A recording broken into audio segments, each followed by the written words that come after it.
Akulturasi dan perkembangan budaya Islam. Sejarah perkembangan masuknya agama Islam di Indonesia tidak terlepas dari akulturasi dengan budaya lokal. Ajaran Islam disambut dengan ragam budaya di Nusantara yang sudah berakulturasi dengan budaya Hindu, Buddha, dan juga tradisi nenek moyang. Di Nusantara, ajaran Islam mampu berkembang dan menyebar dengan cukup pesat yang kini merupakan agama dengan pemeluk terbesar di Indonesia. Kehadiran Islam di Nusantara relatif bisa diterima oleh masyarakat berkat gaya syiar yang tetap menghargai budaya atau tradisi sebelumnya. Gaya dakwah seperti ini dirintis oleh para wali songo sejak abad ke-15 Masehi. Hal ini menjadi salah satu faktor penyebab bahwa pada abad ke-17 Masehi, ajaran Islam sudah menyebar di berbagai wilayah Nusantara. Demikian yang ditulis oleh Agus Sunyoto dalam Atlas Wali Songo. Akulturasi antara kebudayaan Islam dengan kebudayaan yang sudah ada di Nusantara seperti seni bangunan. Bangunan masjid kuno di Indonesia beratap tumpang atau beratap meru dan biasanya diberi puncak yang disebut mustaka.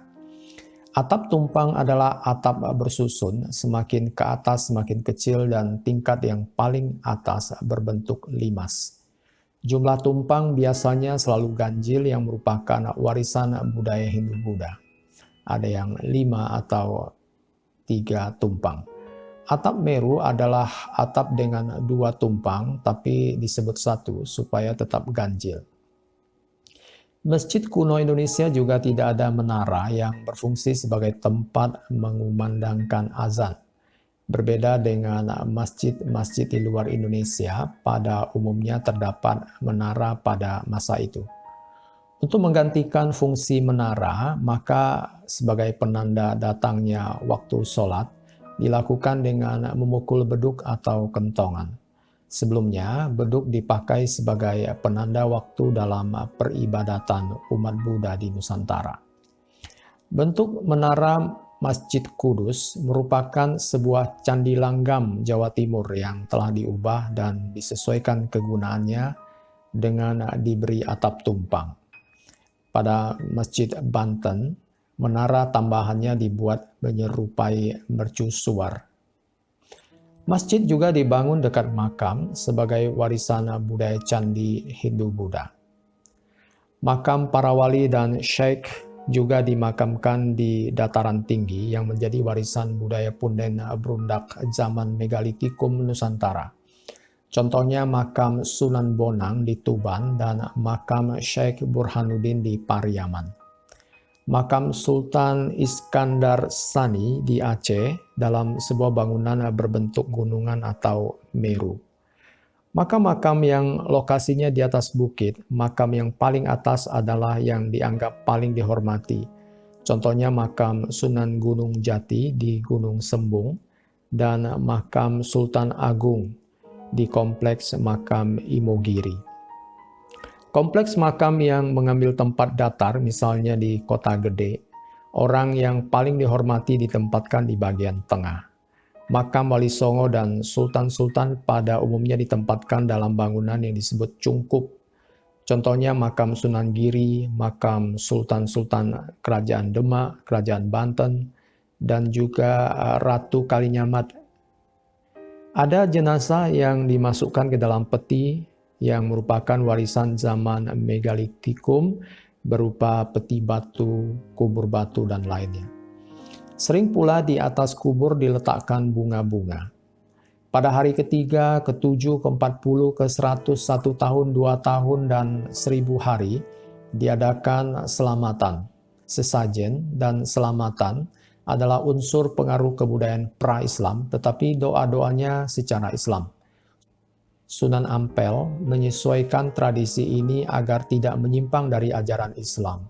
Sesudah upacara terakhir 1000 hari selesai, barulah kuburan diabadikan, artinya diperkuat dengan bangunan dan batu. Bangunan ini disebut jirat atau kijing Nisannya diganti dengan nisan batu dan di atas jirat sering didirikan semacam rumah cungkup. Seni ukir. Para seniman mengembangkan seni ukir dengan motif daun-daunan dan bunga-bungaan seperti yang telah dikembangkan sebelumnya, dengan ditambah seni hias menggunakan huruf Arab atau kaligrafi. Aksara dan seni sastra juga mengalami akulturasi sehingga menghasilkan hikayat, yaitu prosa atau karangan bebas di Kesultanan Melayu yang berisi cerita sejarah ataupun dongeng. Contohnya yang terkenal adalah hikayat Iskandar Zulkarnain. Ada juga babat yang merupakan tulisan di Kesultanan Jawa yang berisi campuran antara fakta sejarah, mitos, dan kepercayaan.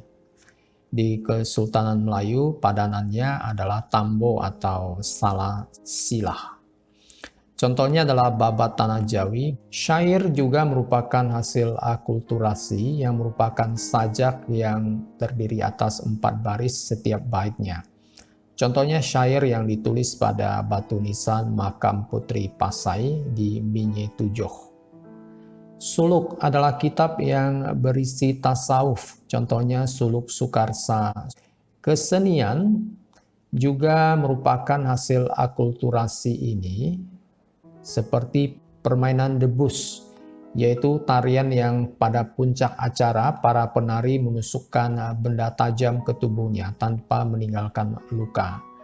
Tarian ini diawali dengan pembacaan ayat-ayat dalam Al-Quran dan sholawat Nabi. Tarian ini terdapat di Banten dan Minangkabau. Seudati, sebuah bentuk tarian dari Aceh. Seudati berasal dari kata syaidati yang artinya permainan orang-orang besar.